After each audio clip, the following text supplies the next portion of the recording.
안녕하세요, 코사임당입니다.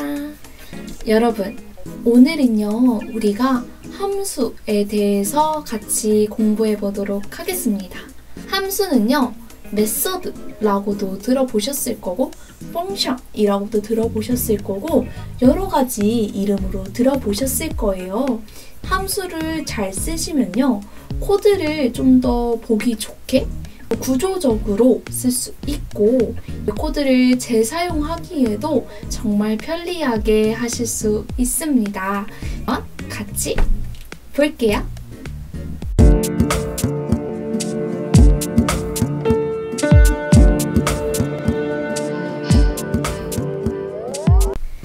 여기 화면에 보이시는 거는요 코사임당의 아두이노 11강 LCD에 대해서 배울 때 우리가 같이 봤던 코드입니다. 여기 보시면 여기 샵 include를 3가지 해놓은 다음에 init 함수, backlight 함수, setcursor 함수 등 우리가 이게 어떤 역할을 하는 건지 코딩을 하지 않았음에도 불구하고 이 이름만 가져와서 LCD를 이렇게 제어할 수 있었죠.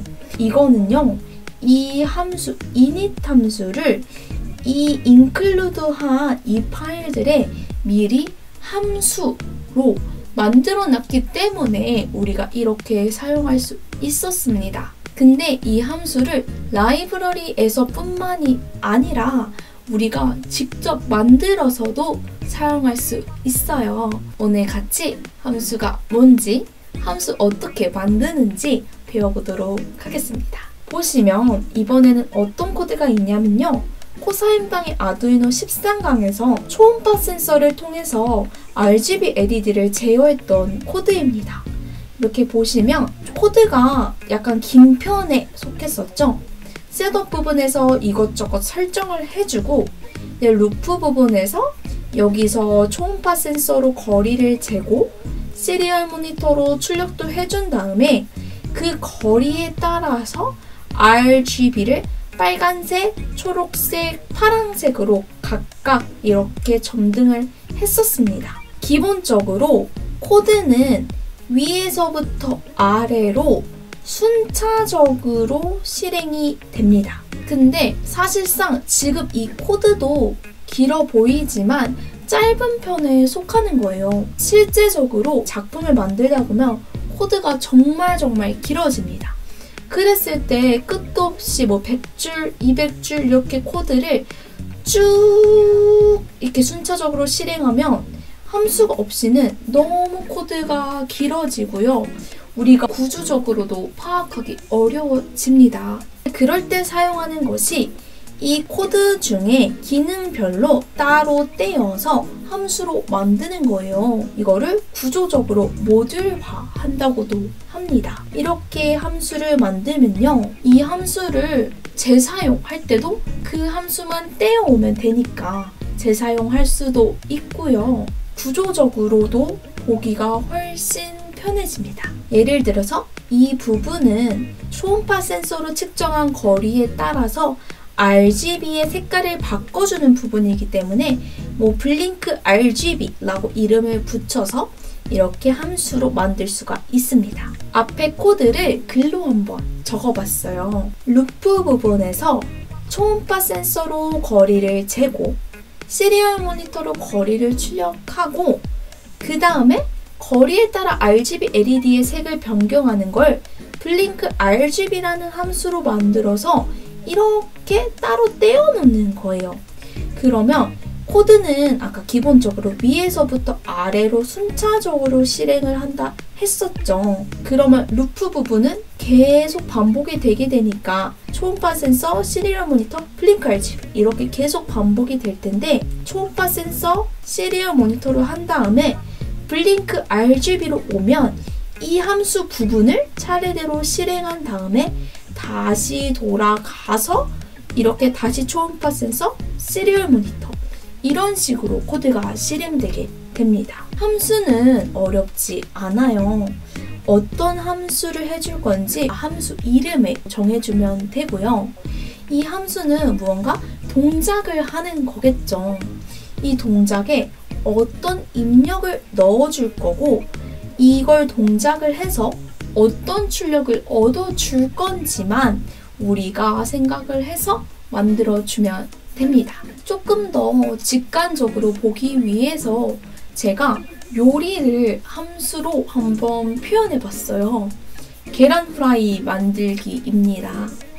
보면 계란 후라이를 만들기 위해서는 식용유, 계란, 그 다음에 소금 등의 재료가 필요합니다.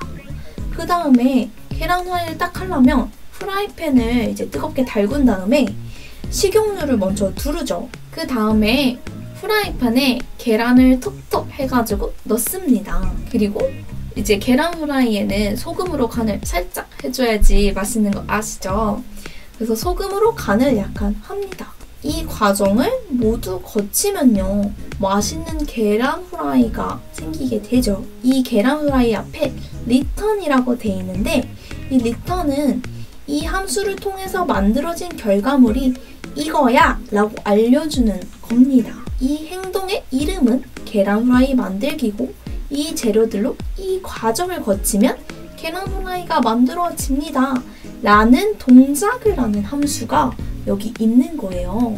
조금 더 구조적으로 보도록 하겠습니다. 아까 함수는 먼저 함수 이름을 우리가 정해줘야 된다고 했죠. 여기 이렇게 계란 후라이 만들기처럼 이름을 지어줍니다. 실제 코드를 작성하실 때는 알파벳 대문자와 소문자, 숫자, 그리고 언더바 사용이 가능합니다. 이 이름을 만들기 위한 법칙은요, 변수 2강 강의에서 설명했던 것과 동일합니다. 법칙은 변수 이름을 지어줄 때랑 함수 이름을 지어줄 때랑 동일해요. 여기 보시면 대괄호가 보이시죠? 이거는 문법이에요. 함수 시작을 표현해주는 괄호로 시작을 해서 함수가 모두 끝난 다음에는 이 괄호를 닫아줍니다. 반드시 대괄호를 사용하셔야 합니다. 이렇게 함수 이름도 지어주고 구조도 만들어 주었으면요, 이 함수에서 말하는 동작을 하기 위해서 어떠한 입력들이 필요한지를 함수 이름 옆에 이렇게 괄호를 열고 이렇게 입력을 합니다. 여기 쓰는 입력들은 이렇게 함수의 동작들에서 필요한 그 재료들을 넣어주는 거예요. 이 재료에 자료형을 쓰고 한 칸에 띄워준 다음에 이거의 이름을 이렇게 넣어줍니다. 이 자료형은 앞에서 변수 할 때 배웠던 이 변수들이 가지고 있는 그 자료형을 써주시는 거예요. 이렇게 입력도 넣었으면 여기 안에서 함수가 할 동작들을 적어주신 다음에 이제 리턴을 하게 됩니다. 이 리턴에서는 이 함수를 통한 결과물을 이렇게 리턴을 하게 되죠. 입력했을 때 이렇게 자료형이 있었던 것처럼 이 리턴도 자료형을 써주게 됩니다. 여기 보시면 함수 이름 앞에다가 이 함수를 통해서 만들 결과물의 자료형은 이거야 라고 이렇게 맨 앞에다가 써주게 됩니다. 상황에 따라서는 리턴할 결과가 없는 경우도 있습니다. 그러면 리턴할 결과가 없는데 출력이 없는데 그러면 어쩌지 싶으시죠? 그럴 때는요, 여기를 앞에 void라는 거를 쓰고 리턴은 아예 안 써주시면 됩니다. void는요, 리턴할 게 없어, 여기는 비어있는 거야 라고 표현해주는 그러한 겁니다. 그럼 앞에서 봤던 초음파 센서로 RGB를 제어했던 부분 한번 다시 볼게요. 보시면 여기 부분은 원래 있던 코드의 루프 부분이에요. 근데 여기서 거리에 따라서 RGB를 제어하는 부분을 블링크 RGB라는 함수로 만들었습니다. 그 다음에 재료로는 이 초음파 센서로 측정한 거리 값이 들어갈 건데 이거는 long이라는 자료형을 가지고 있기 때문에 long이라고 써주고 한 칸 띄워주고 distance라고 이렇게 재료를 넣어줬습니다. 그리고 여기 안에서는 이 distance에 따라서 RGB를 제어하는 코드를 넣어줬죠. 여기서 이 RGB를 이미 함수 안에서 제어를 해주었기 때문에 따로 출력을 할 결과물은 없습니다. return을 따로 안 써주고 여기 앞에도 출력할 것이 없다 하고 void라고 써서 이렇게 블링크 RGB 함수를 만든 것을 볼 수 있습니다. 그래서 실제로 루프 부분에서는 아까 이 distance 있었던 부분 대신에 이 블링크 RGB 함수를 그저 호출만 해주면 되는 거예요. 블링크 RGB라고 함수 이름 써주고 재료 어떤 게 들어갈지 여기서 썼던 이 distance를 이 함수의 재료를 넣어주고 그 다음에 세미콜론만 붙여주시면 이 함수를 호출할 수 있게 됩니다. 마지막으로 이 함수를 선언해야 된다라는 것까지 알고 가실 건데요. 이 코드는 기본적으로 위에서부터 아래로 순차적으로 실행된다고 했죠. 근데 지금 보시면 루프 부분에서 이 블링크 RGB를 호출하는 것보다 아래에 이렇게 함수를 써놨어요. 이렇게 위에서부터 왔을 때 아직 블링크 RGB가 어떤 건지를 모르기 때문에 이 코드를 만났을 때 블링크 RGB 이게 뭐야? 난 이런 거 어떻게 실행하는지 모르겠는데? 라면서 컴퓨터가 혼란을 느끼게 돼요. 그래서 써주는 게 이렇게 함수를 선언해주는 겁니다. 여기 보시면 위에 셋업 부분보다도 위에 이렇게 변수를 선언해주는 부분인데요. 여기다가 함수도 같이 선언을 해줍니다. 직접 함수 내용을 써주는 거랑 굉장히 비슷해요.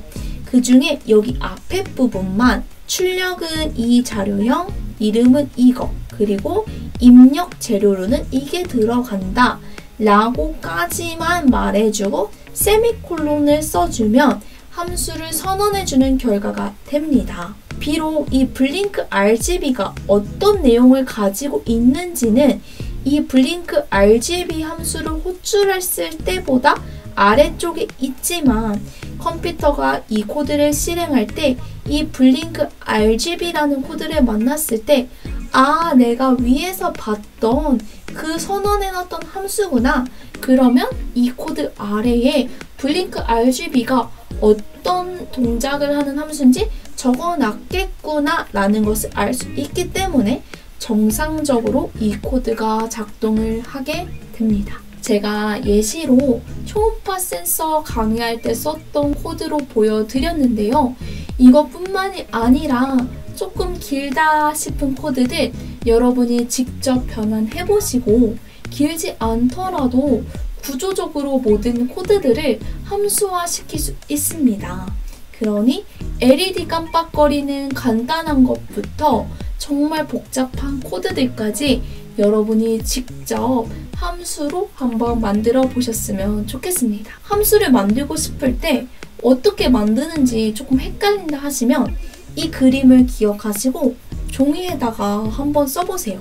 이 동작을 하기 위해서 재료로는 어떤 게 필요한지, 이 동작을 한 결과는 뭔지를 써주면 입력이 뭐고 출력이 뭔지가 명확하게 나옵니다. 그 부분을 입력과 출력으로 만들어주면 되고요.